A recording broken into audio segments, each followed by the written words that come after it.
We're ready to start the presentation, and I just want to say for the people tuned in to GoToMeeting, please be sure that everything is muted, both the sound and the video, and use the chat box to communicate and ask questions, but make sure that you're sending the message only to the organizer. And I would like to introduce our brown bag speaker for today, Dan Battey, Associate Professor in Mathematics Education and the Graduate School of Education at Rutgers. He was previously faculty at Arizona State University and a postdoctoral fellow at UCLA in the Center for Teaching and Learning. Diversity in Mathematics Education. Oh, that was part of the UCLA. Got it right. His work centers on engaging teachers in opportunities to learn within and from their practice in a way that sustains and generates change, as well as challenges meta-narratives that limit opportunities for African and American and Latino students in mathematics. He's currently working on understanding mathematics education as a racialized space through researching relational interactions in classrooms. His work has been published in Teachers College Record, Educational Studies in Mathematics, Curriculum Inquiry, Urban Education, and Journal for Research in Mathematics, among others. And his topic for today is Racial Bias in Math, Understanding the Impact of Racial Attitudes on Pre-Service Elementary Teachers' Perceptions of Student Thinking. Dan, all yours.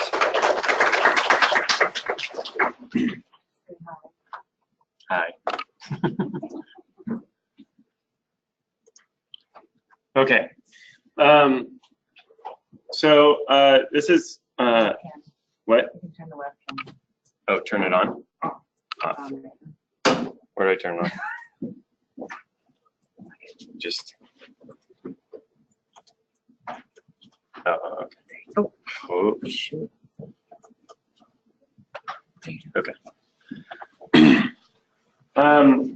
So this is actually my foray into experimental studies, actually. My first one. I'm an equity scholar, I think, who is kind of intrigued with finding experiments that actually can look at race in math education and whatnot. So this is my first attempt at experimental study. I think it's pretty interesting. So we'll see if you do. And the idea behind this is actually to understand there haven't been many studies of racial bias in education. There's been some in social psych and some in psych, and some like in the business world where they're giving resumes with different names on it and seeing how people interpret them. I wanted to do something a little more naturalistic than that. And to see if we could see those effects play out with pre-service teachers in something they would do within a classroom kind of setting. So that's kind of the setup. There are actually 3 other people who've been doing this work with me. Tanya Bartels at Michigan State, Corey Weibel's at Missouri, and Amanda Lowry's one of my doc students here who is fiercely trying to finish up by May. So all of them have shared in this work. There have been a few studies looking at racial biases with teachers. Most of them have been looking either in special ed or specifically around behavior. And usually it's something to the effect of showing them the same behavior either performed by a black child or a white child, and having them say whether or not they think this student is more intelligent, less intelligent, is in need of special ed services, and so forth. And they've regularly found that we rate black behavior as more aggressive, more violent, and want to sanction it more. They also read it, black movement style, as less intelligent. And so this has been kind of, well, it's been since 2000 now, but some different findings that kind of all speak to this.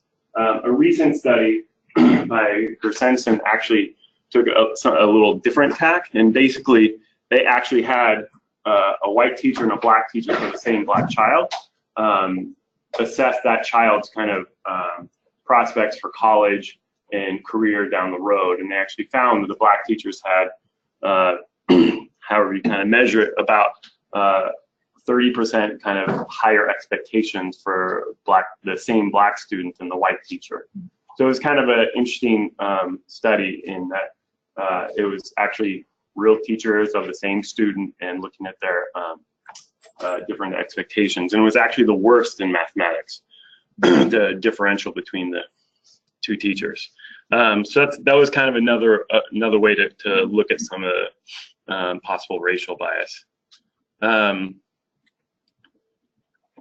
So we do have some findings that kind of speak to why this might be a factor in mathematics. So we have disparities in quality of instruction when students are African American versus when they're white. Generally in mathematics, we have kind of a tenuous kind of quality of instruction in urban schools.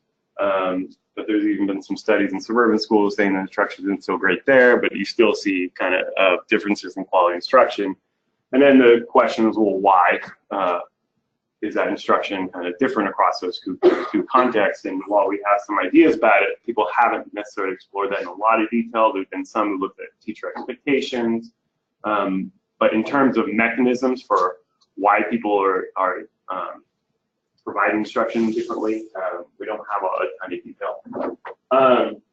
There's also been some work out of a group at University of Virginia that has looked at teachers' ratings of their relationships with students, and they find that teachers rate their relationships with African American students as more conflictual than white students.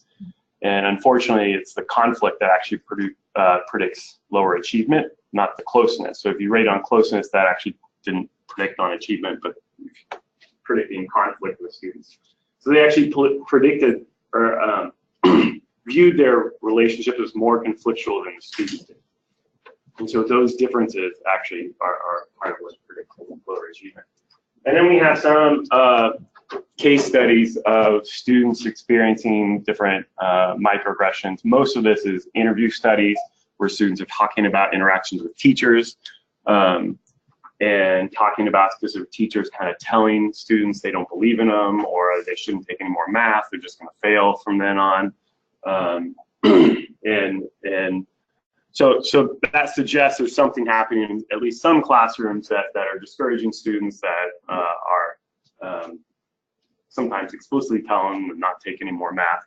So we have some findings that kind of point to something going on in the classroom that I think we need to kind of understand in more detail. And so one of the ways I've tried to start to look at this, which ironically is not really the direction I'm heading in today, but it does provide some more kind of context for why kind of bias might be impacting math education, is I've been documenting interactions between students and teachers that are kind of more positive or negative based on the messages those interactions send to the students. And generally we see a pretty high percentage of negative relational interactions with African American Latino students. The behavior interactions are particularly kind of appalling, and that kind of seems to build a case for some of the discipline literature out there. But the whole point of this is to actually look at possible classroom mechanisms that are producing kind of some of these racial differences in achievement that people love to kind of cite. And then recently, and I actually presented kind of half of this analysis in the spring in this very venue. So if anyone can remember what happened in the spring, basically I have white teachers and black teachers within some of the same schools, and you find white teachers actually engage in a lot more negative interactions than the black teachers in those same schools. And so I'm in the process of writing that up now. So that's starting to look at a mechanism that still doesn't necessarily mean, like why are those happening? And so that's a little bit more what I'm kind of taking a step back and looking at today. So the literature kind of defines two different kinds of racial attitudes. You have explicit racial attitudes, or the things that you profess and kind of consciously believe. You have implicit racial attitudes, which can be linked to unconscious feelings. You might not be aware of them. And so a lot of times, explicit and implicit attitudes can be quite orthogonal to each other. And some of the literature actually says that implicit attitudes are more linked to actual behavior.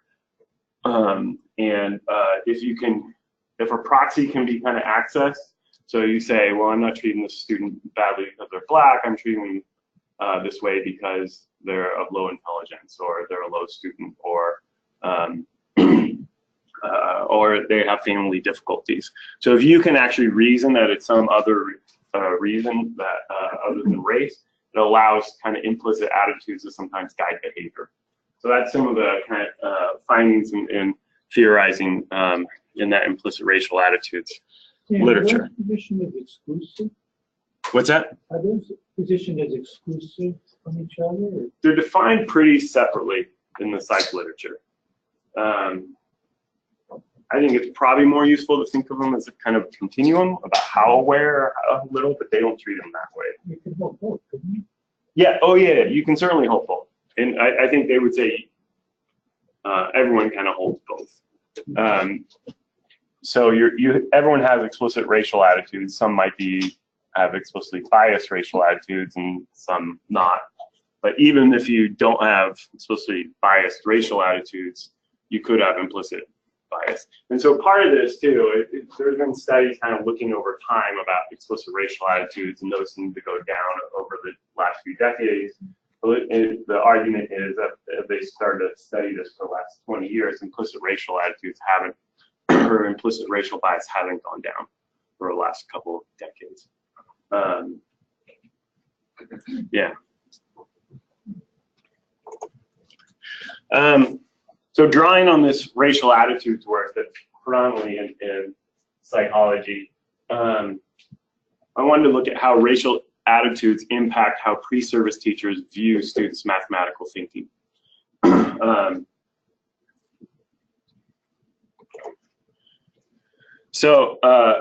Luckily, we have a faculty member here, Carolyn Marr, who has a ton of different videos. And she likes to pose the same problem in a lot of different contexts. And she engages in very similar questioning. And so this actually provided a resource that we could actually do a study of this kind. So we actually took two classroom contexts where she posed the same exact problem, and we found two moments when students were sharing their thinking that actually was providing the same thinking in those two contexts. So we tried to equate these classroom videos as much as possible, and we played about 2 to 3 minutes of each classroom for the pre-service teachers. Initially, we tried to look for a few different paired samples, so one in the white classroom, one in the black classroom, around some concept, and tried to get them as similar as possible. And so we actually gave them to 3 scholars who looked across them, and they rated one as the most similar. And so that's actually the paired sample that we went with. The whole idea is we're trying to control for content here. We're actually trying to control for problem. We actually even controlled for manipulatives because they actually build the same representation even in the 2 classrooms. And so that the only difference here is race or some proxy for race, like language use as they're explaining.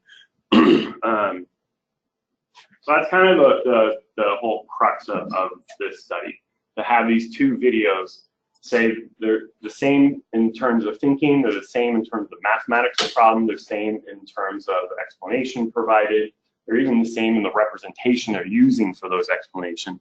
So that the only difference here is how you would interpret those 2 moments. And then we actually randomized the order of the video. So every teacher saw both videos. Some saw the white students first, some saw the black students first.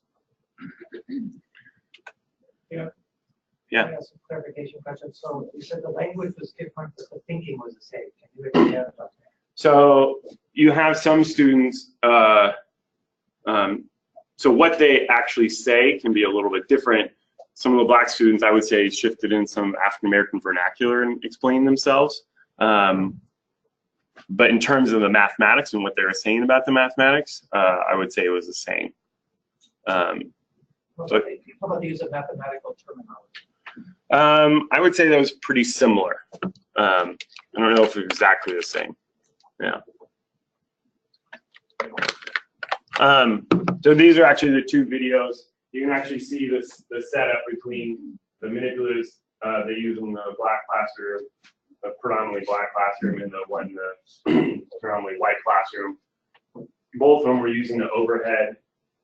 This is actually the overhead where these manipulatives are on. Yeah, and so there's two students. They're actually explaining this in pairs. So there's two students in each video, even though I didn't get a little clip with the other student in there.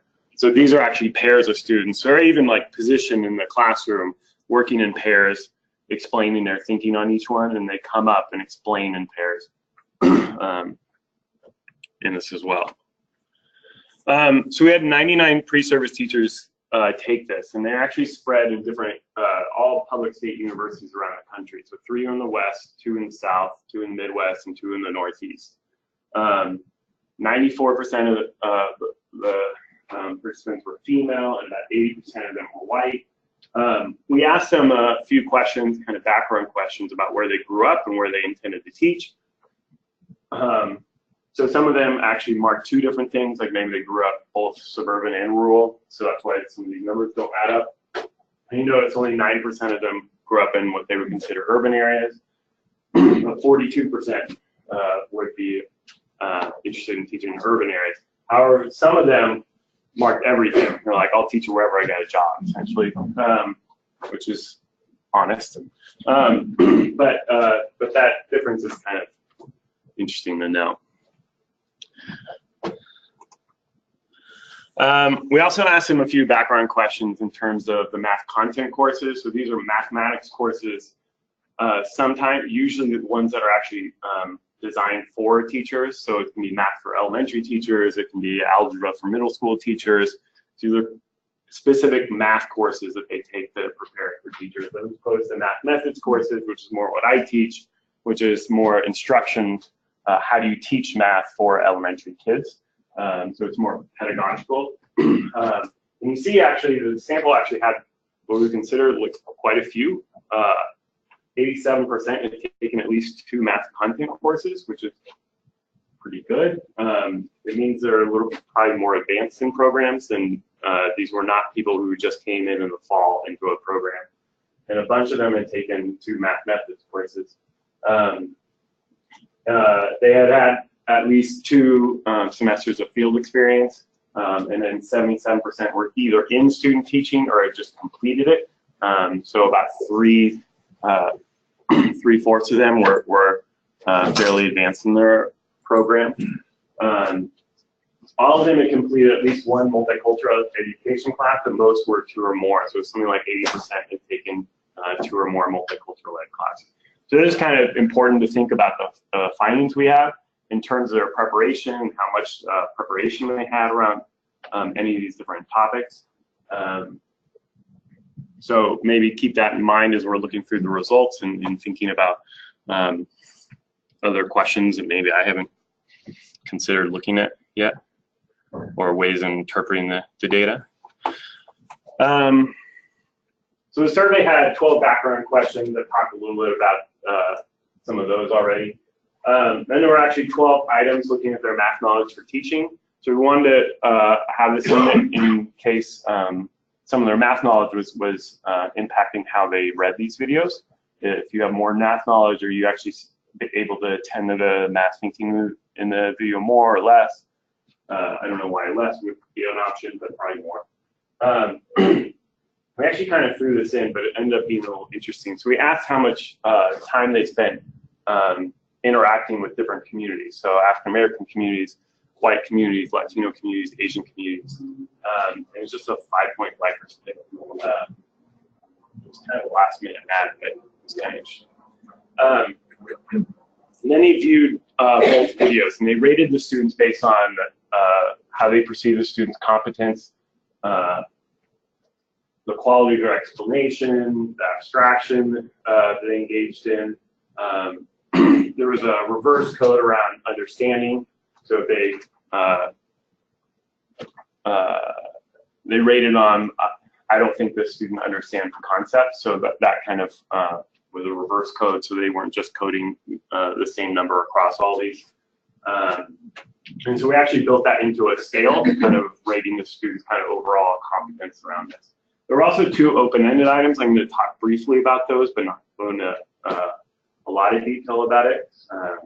But it might add a little more the deeper we get into that analysis. And then at the very end, they took 2 racial attitude survey. So one was the colorblind racism scale, and that's an explicit racial attitudes test. And then they took the implicit attitudes test, which maybe some of you have taken.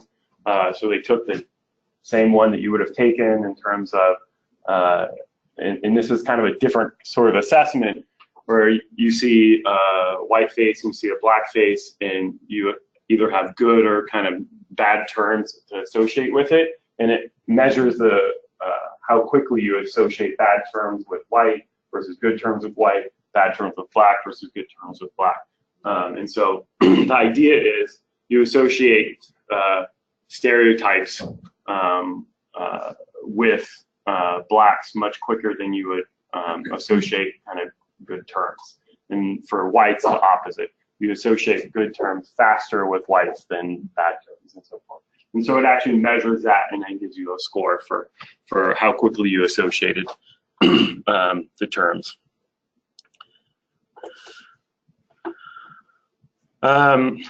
So I'll briefly give a little bit of background on the, I should pretty much just describe the implicit association test, but the COBRA is actually split into 3 subscales.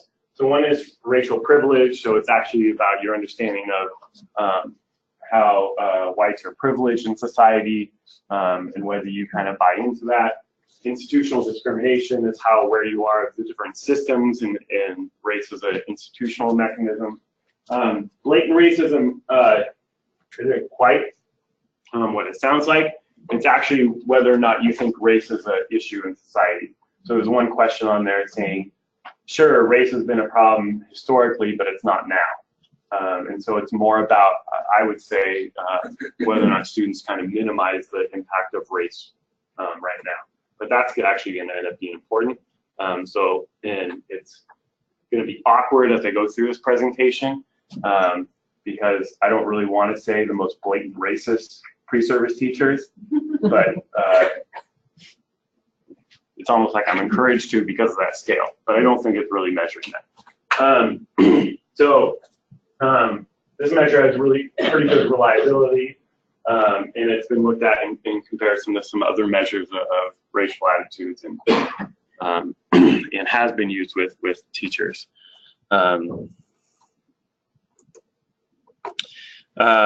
Pretty much said this. One of the reasons people use it is because you sometimes can't trust self-report around race because of social desirability, and so this is a way to get at people's ideas of race and implicit attitudes to sort of circumnavigate that a bit. Also shows good reliability, and it usually has low to moderate correlations with behaviors and so forth. So it doesn't end up having really strong relationships, but it was interesting to use nonetheless. So in terms of analysis, we first just looked at the overall effect. Did they rate white students higher than black students? And then ran correlations to see, well, is there something that's predicting kind of how teachers are scoring these?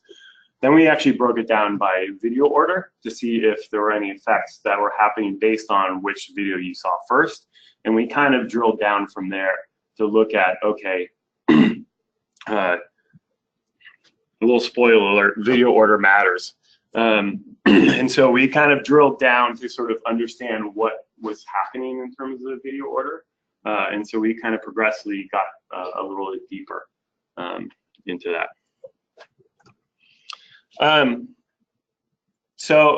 Generally, the pre-service teachers did rate the white students as being more competent as understanding the mathematics than the black students. And this was across the video order.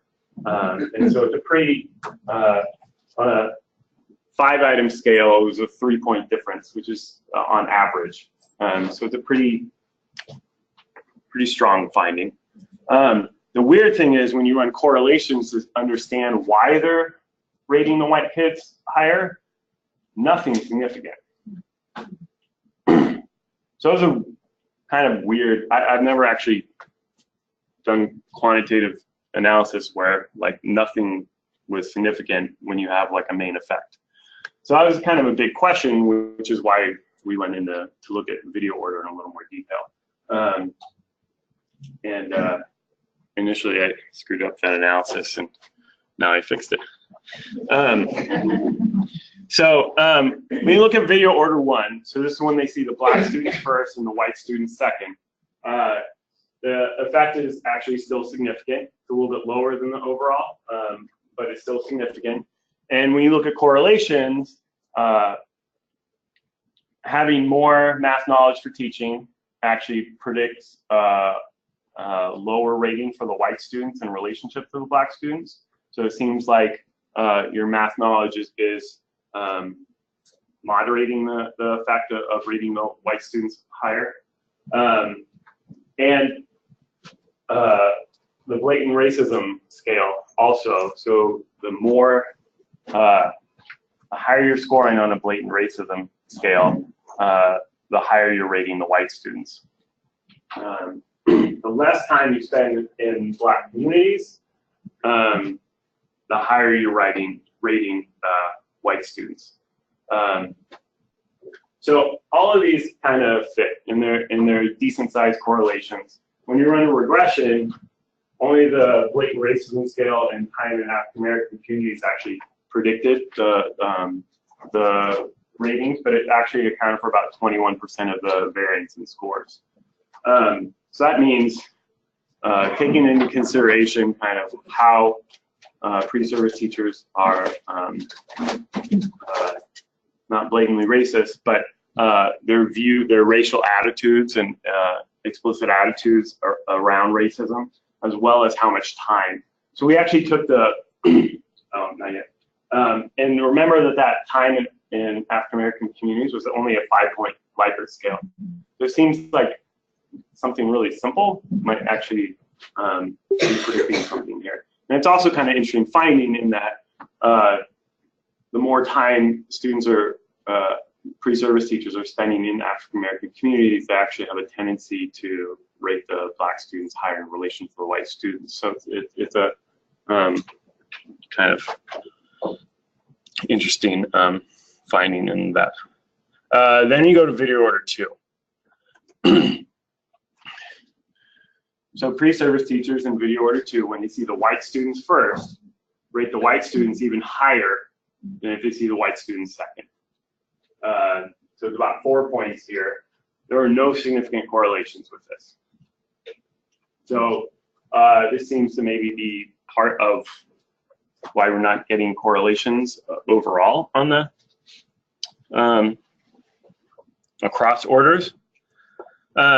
And so we decided to kind of group students and see what was going on across these video orders. So we actually grouped them based on low blatant racism all the way to high, and just look at those scores. And that seems to make sense. Essentially, the differential is at 0 or half a point. If you are scoring low on the blatant racism scale, about 3 points if you're in medium, and up to 5 points. So that means across those 5 items, the high group is scoring white students about 5 points higher. So that's about 1 point on each scale, average. And if you look at time in African American communities, the pattern works pretty well for video 1. And if you look at video order 2, they all rated the white kids higher, about the same amount. And this one is a little bit more different, but essentially, when you show them the white kids first, they're all rating the white kids significantly higher, no matter how they're scoring on these dimensions. So it's a little puzzling. I actually don't have the answer to it, but yeah. If all it was known, it's not that, if I got this right, they're not rating the white kids higher, they're rating the black kids lower. Is that right? Yeah, that's actually probably a better way to look at it. So they actually rated the white. Let me go back for a sec. They actually rated the white kids about the same on both of them. So 27.1 and 27.4. So that is a better way to think about it. They rated the black students about 2 points lower in the second condition. So I think that is more accurate. So I'm thinking about, why would you rate black students 2 points lower if you see white students first versus if you see black students and then go to white? It's kind of an interesting question. Then we've only really just begun getting into this, but we started to look. I said there were 2 open-ended responses. In these open-ended responses, they're asked to describe the strategy the student used and to sort of talk about the quality of explanation that the students engaged in. So there's nothing actually asking them specifically about whether these are concrete learners or abstract thinkers and so forth. But in video order 2, and there was no difference in video order 1 about whether or not they talk about the black students and the white students as visual or concrete learners, but in video order 2, twice as many pre-service teachers talk about the black students as being visual and concrete learners. And this is about 80% of the pre-service teachers in that second condition. So it's about 40 out of 50 teachers mention this, as opposed to 20 for the white students. So it seems to be a pretty big difference in terms of what they're talking about and what they're attending to in the second video condition. And then they talk significantly more about the white students being abstract and kind of sophisticated thinkers. So these are actually words taken from their open-ended response. Yeah, so that's a little interesting, and there's a little more to kind of drill down into there, but that's the little snippet I'm going to give you. And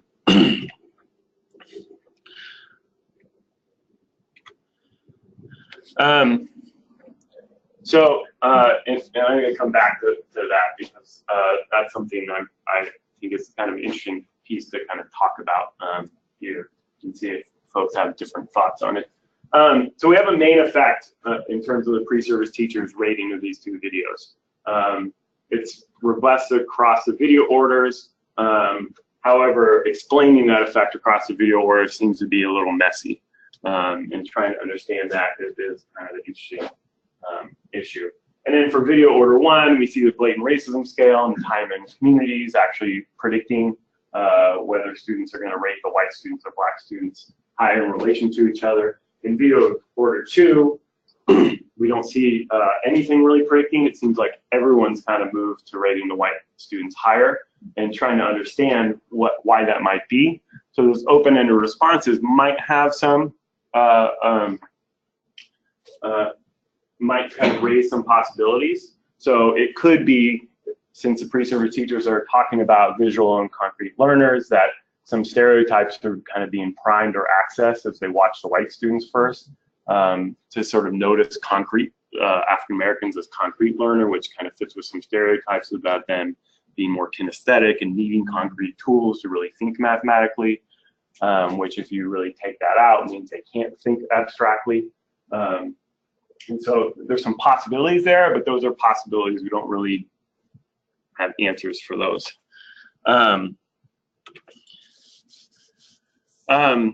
So a few things that are interesting, and then so I'm going to go through a few slides and then really just have a discussion about some of the things you're thinking about. If you have some interpretation of some of these that might be interesting.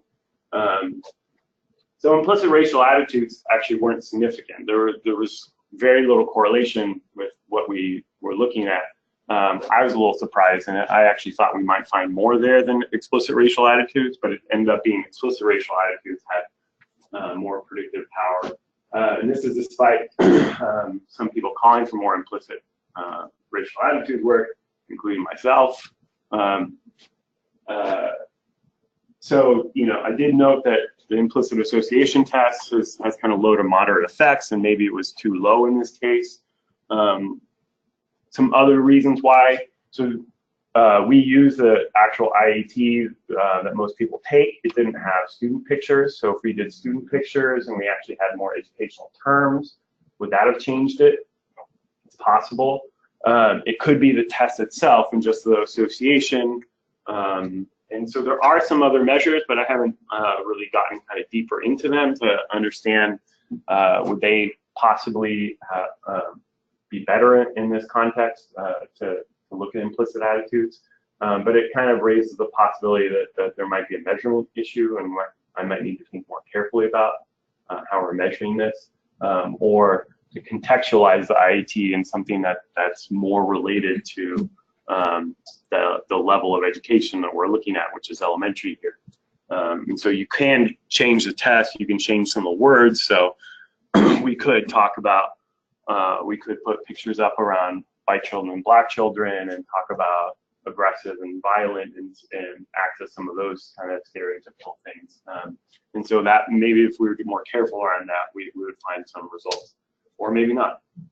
And then the explicit racial attitude, I have to say, I was surprised at the blatant racism scale, because I thought it was so easy to tell kind of the social desirability that I wasn't expecting us to find, especially on that scale in particular, that it was going to predict something.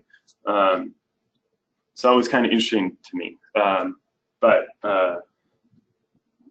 Yeah. And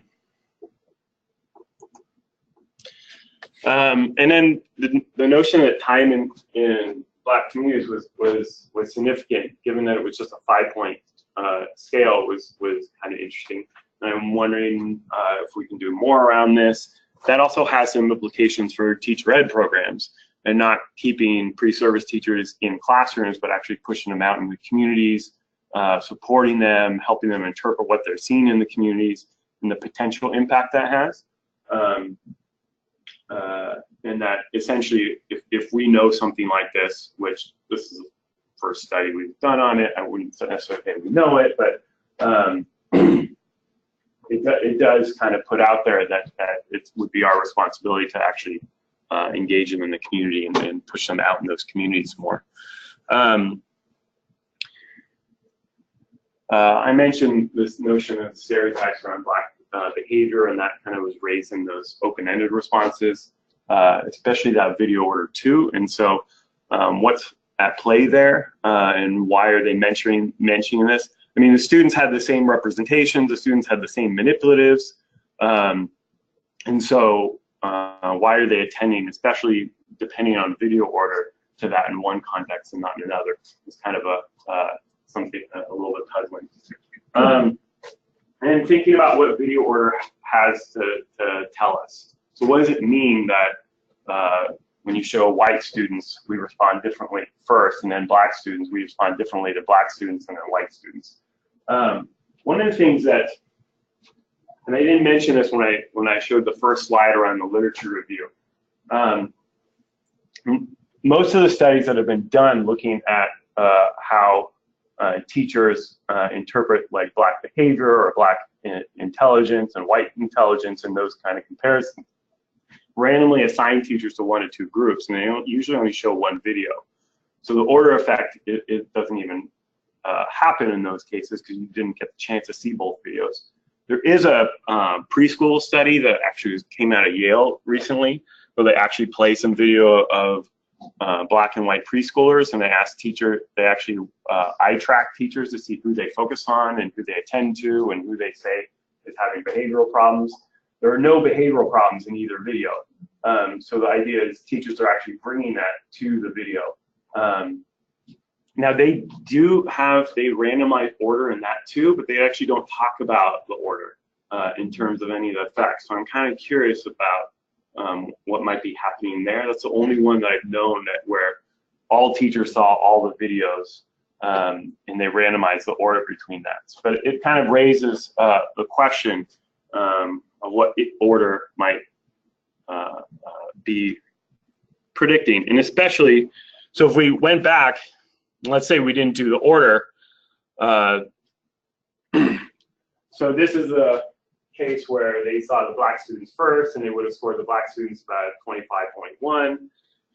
So if we randomized just the teachers and then showed them one video, they would have scored the black students at 25.1 and the white students at 27.2, right? And we would have had a main effect and not necessarily known that. So you would still see the same kind of effect that you see in the prior studies with our results, even if you didn't show them both videos.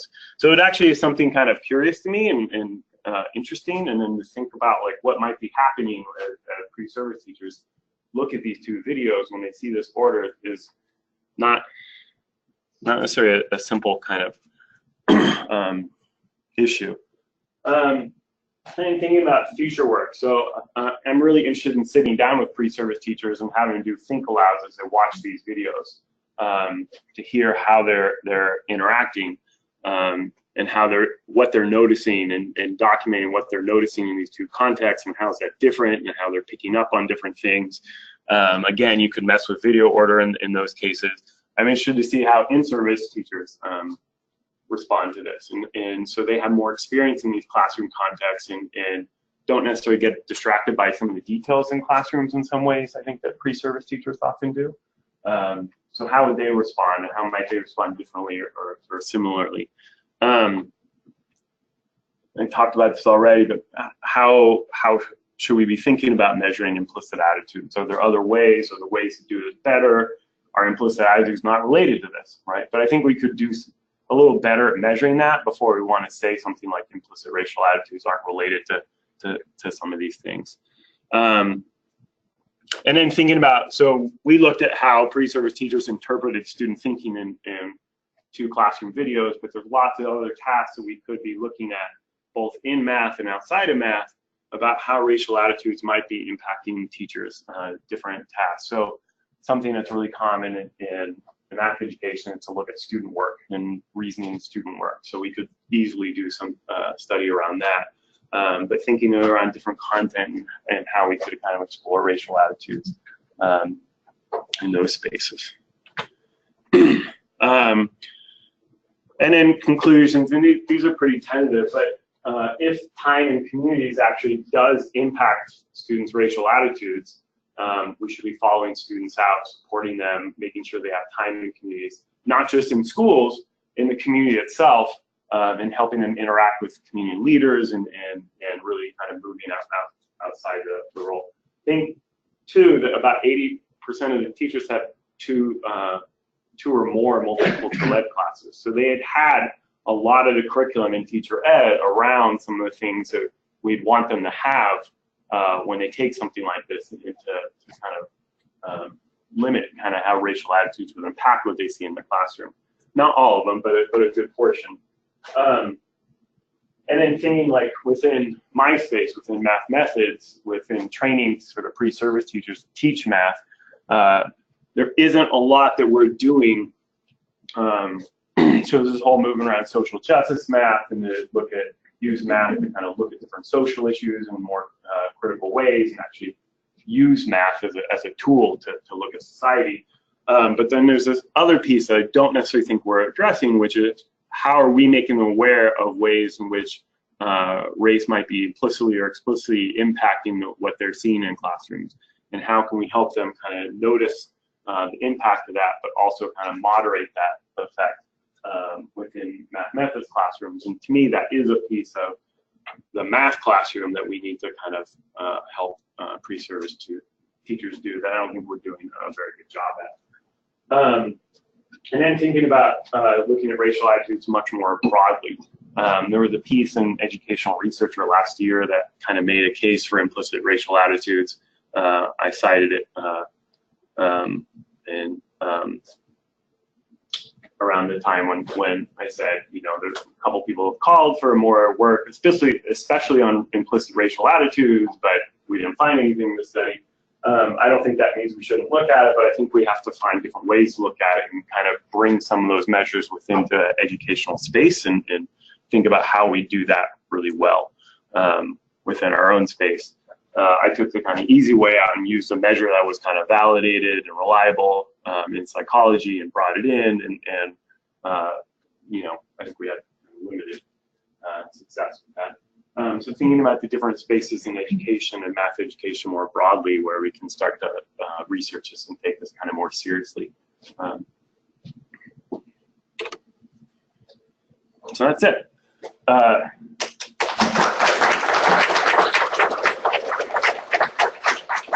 Thanks. Thoughts, questions? And I'll try to remember to repeat the question for those who are on GoToMeeting. Hi. Okay, so this is just like a thought when I'm looking at it. I don't quite get it either, so I'm like trying to suss it out. And this is going to be like a little bit out of left field, but the second to last slide you showed with the 2 or more multicultural ed classes, I'm thinking like, could there be something there? Though we assume that that's like a positive thing. Yeah. Could the curriculum of like those courses be like reinforcing these ideas or these specifics about Black children in particular, not so much in the other measure about like Black people, not your freshman, your roommate, maybe, you know, or your friend from the soccer team, but the way that you read Black children more specifically, right. Could those classes be like reinforcing these ideas? The open-ended part kind of made me think of that, where they're using like this kind of similar language. So maybe if that is coming from someplace. Yeah, I mean, I think, you know, those classes can really vary based on who's teaching them and what university you're at. Some of them are really theoretical, you know, and you do lots of readings maybe about institutional spaces and stuff. Other ones can be a little more practice and engaged and like more personally you working on your stuff. But I don't feel like we have a great understanding about what in those spaces actually works for teachers who are going to teach Black children.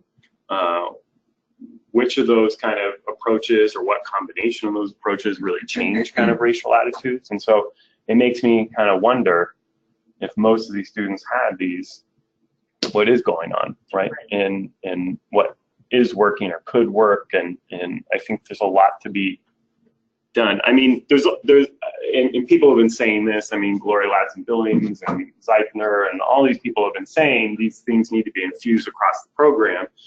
And that's a big issue too, right?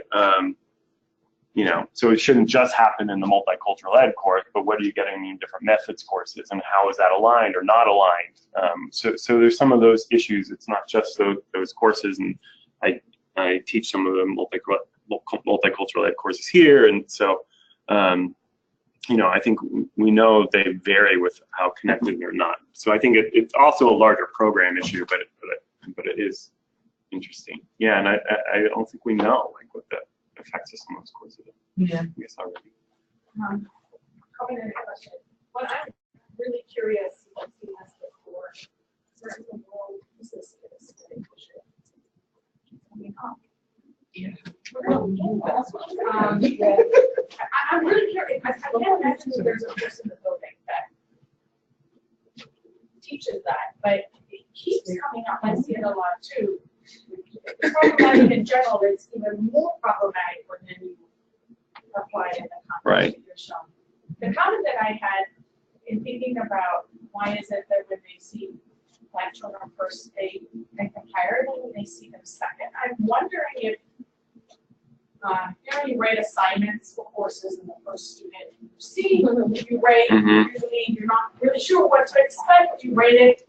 I tend to rate it higher, then I might down the line see one that I like better. And I'll go back to that one usually. But, so it may be when they don't know what to expect, they see something they actually find it impressive, which they should. And so they're ahead. But when they see the white children first, well, also equally impressive, then they lower. That's where the race, the racial. Right. I think that could be true, and so in that sense, if you see the white students, I mean, this is kind of one of my kind of theories on this. When you see the white students first, it normalizes their explanation, their behavior, and then you see the black students. And so all those proxies, whether it's language, whether it's movement, whether it's behavior, or all of a sudden you start to attend to them using blocks in that one and not in the first one, those somehow, in kind of building a norm for that first video, somehow just kind of get heightened as you rate the other one. I mean, so essentially that'd be a similar grading kind of issue, but that's one of my ideas about what maybe was playing. Jennifer, you had something? Yeah, this was a question about. Oh, so sorry, Jennifer. I think. I'm sorry. Yeah, before. Comment. There is theoretical and empirical evidence about the ways in which African American children interact with each other. So the kind of kinesthetic craft does have basis in both lived experiences and the research and all of that. I just wanted to make that comment. The work of Dennis Hill, who passed away. So there is some real. Are you talking about embodied cognition?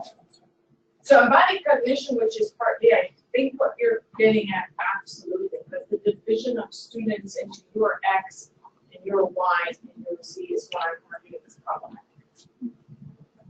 Right? They're not competitive. That's the issue. Yeah, I mean, I think it's complex. I mean, part of, I looked at some of that research around the different ways, the multicultural ways that students engage with each other. So there's that. But I also wanted to make a comment in response to what you're saying. I'm actually hopeful.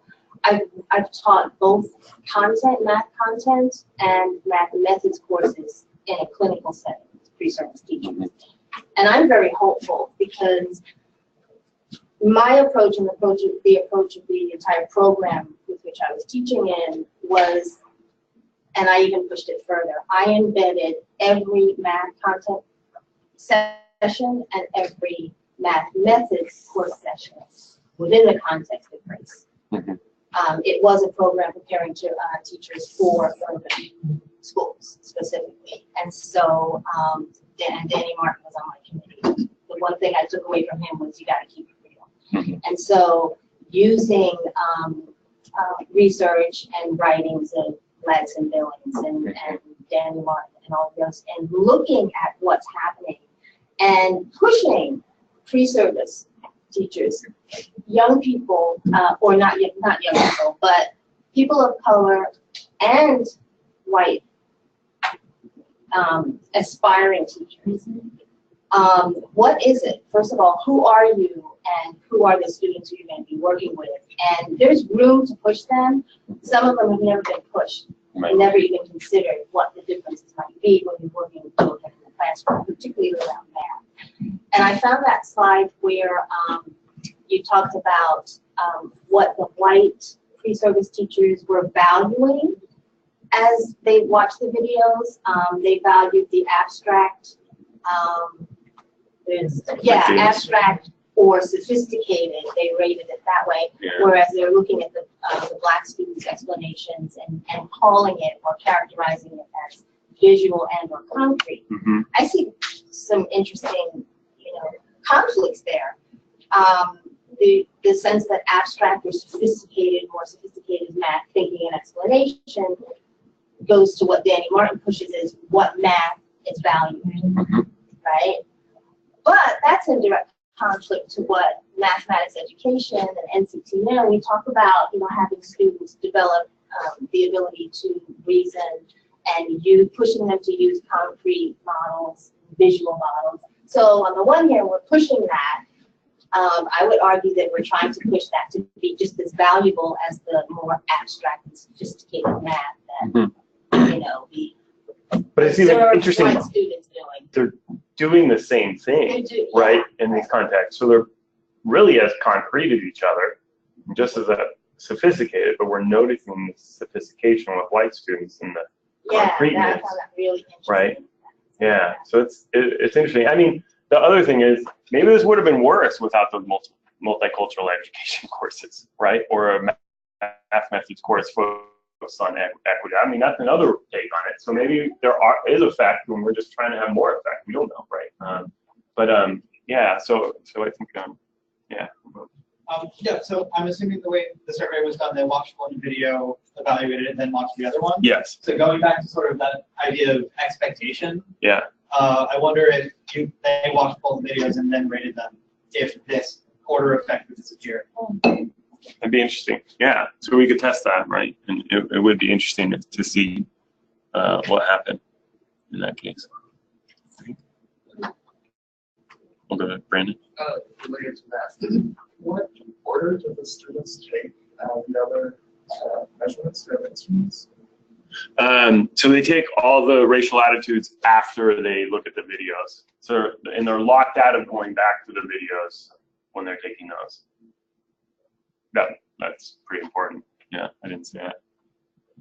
Sorry, I just realized I haven't been repeating the question. So the question was about, I haven't repeated any of the last 4 or 5 questions, but the question was about the order in the survey and when they're taking some of the racial attitudes things. And so that's happening after they've rated both videos and are locked out of going back to rate those videos. Carol? It seems like it's hard to separate, I guess, people's reacting to the mathematical thinking of the students versus just their verbal expression, right?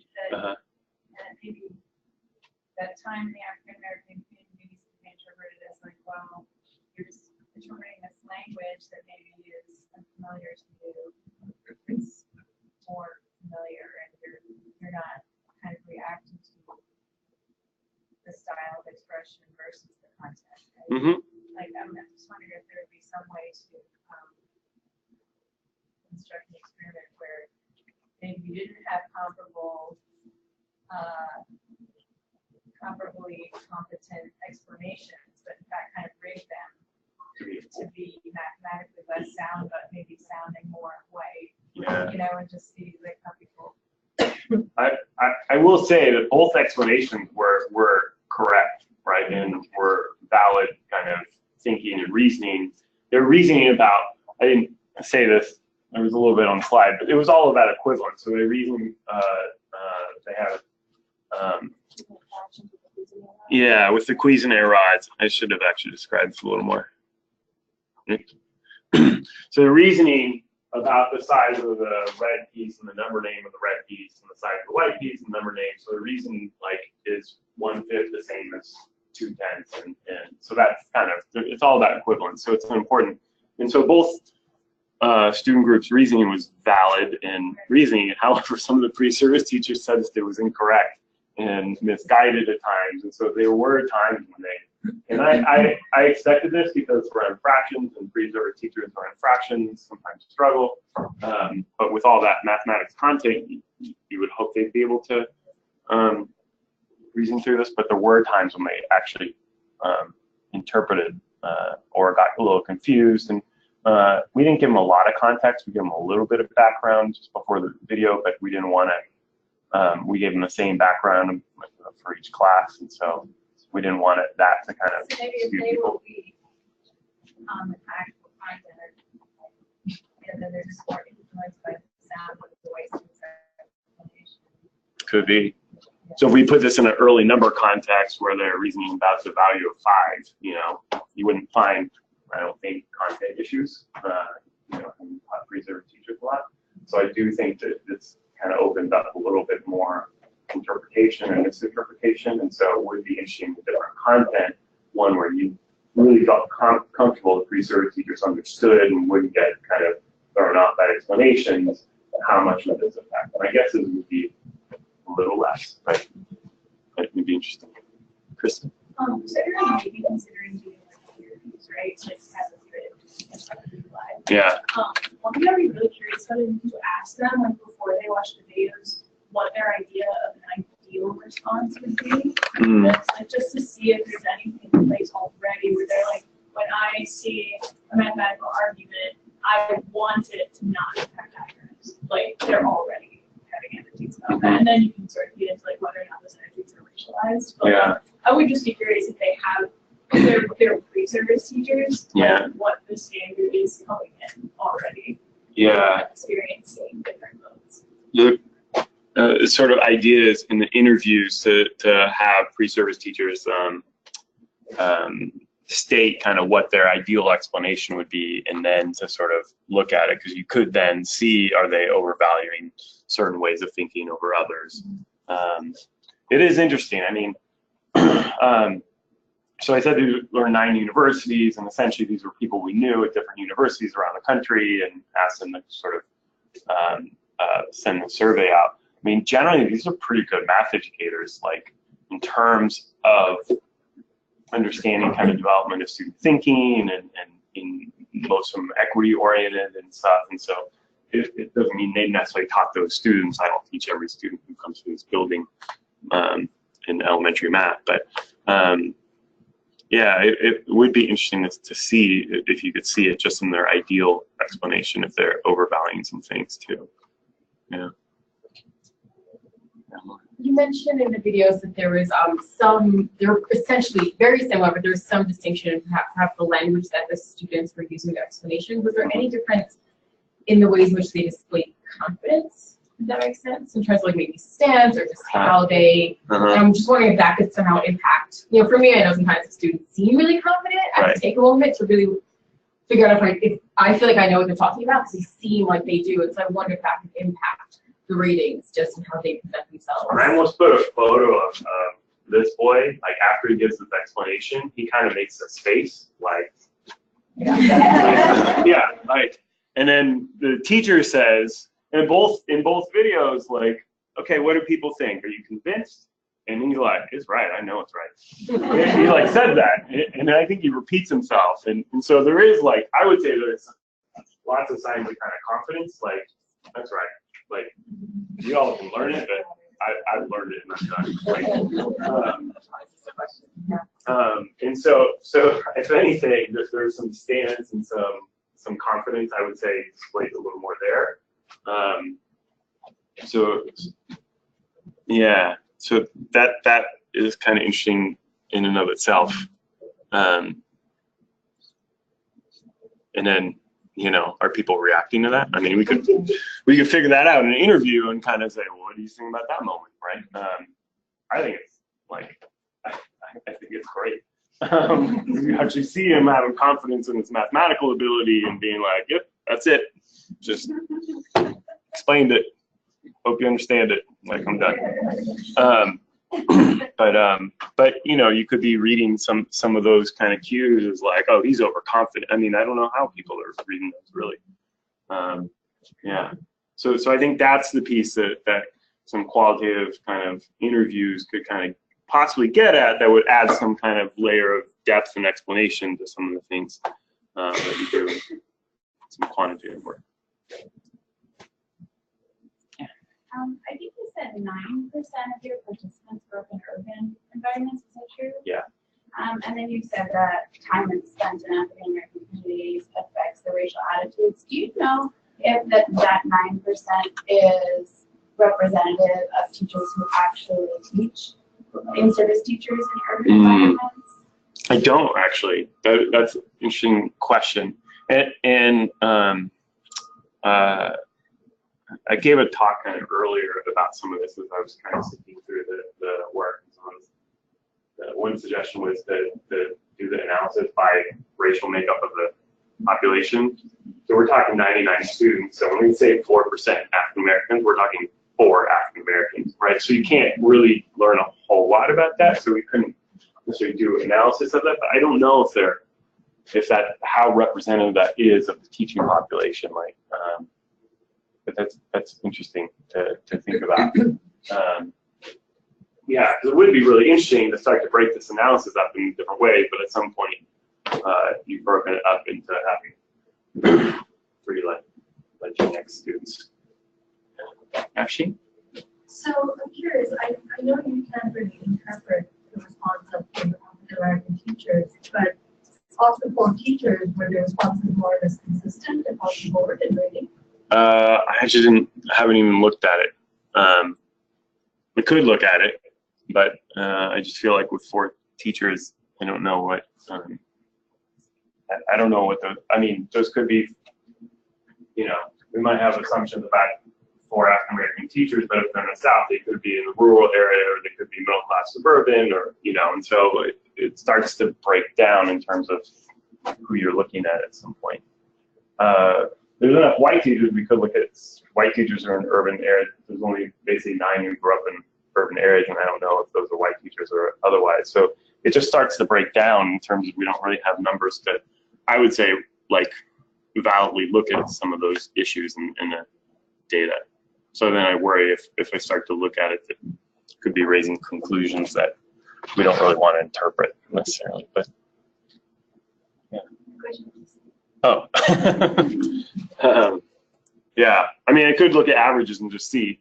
Yeah, but I don't know. I'd be curious to know whether the 4 African American PreService teachers, how they rated the students in the videos, whether they had any, whether their responses are reflective of their own implicit biases that they brought into it, because we all have them. Yeah. So yeah, I'd be interested to know how they. Yeah, I mean, we could look really quickly at how they came out on the racial attitude scale and how they came out in rating those videos and just see in comparison to the broader sample. But yeah, it's not. Can you remind me, sorry, I know you said this and there's a lot. Can you remind me the prompt before they watched the videos, what did they think they were watching for or know they were watching for? They were told to attend to the student thinking in the video, to the quality of the student thinking in the video. Yeah, so we felt like we had to tell them a little bit about the Cuisenaire rod, so we actually showed them this picture. It said they're reasoning through the size of the red piece in relationship to the size of the white pieces in this video, and we want them to attend to the quality of the students' mathematical thinking in the video, and we didn't really want to give them any more classroom context than that, and then they really launched into it. And then after the videos is when they were. Yeah, they rated the students. Oh. Yeah. So. All right. Well, thank you everyone for coming.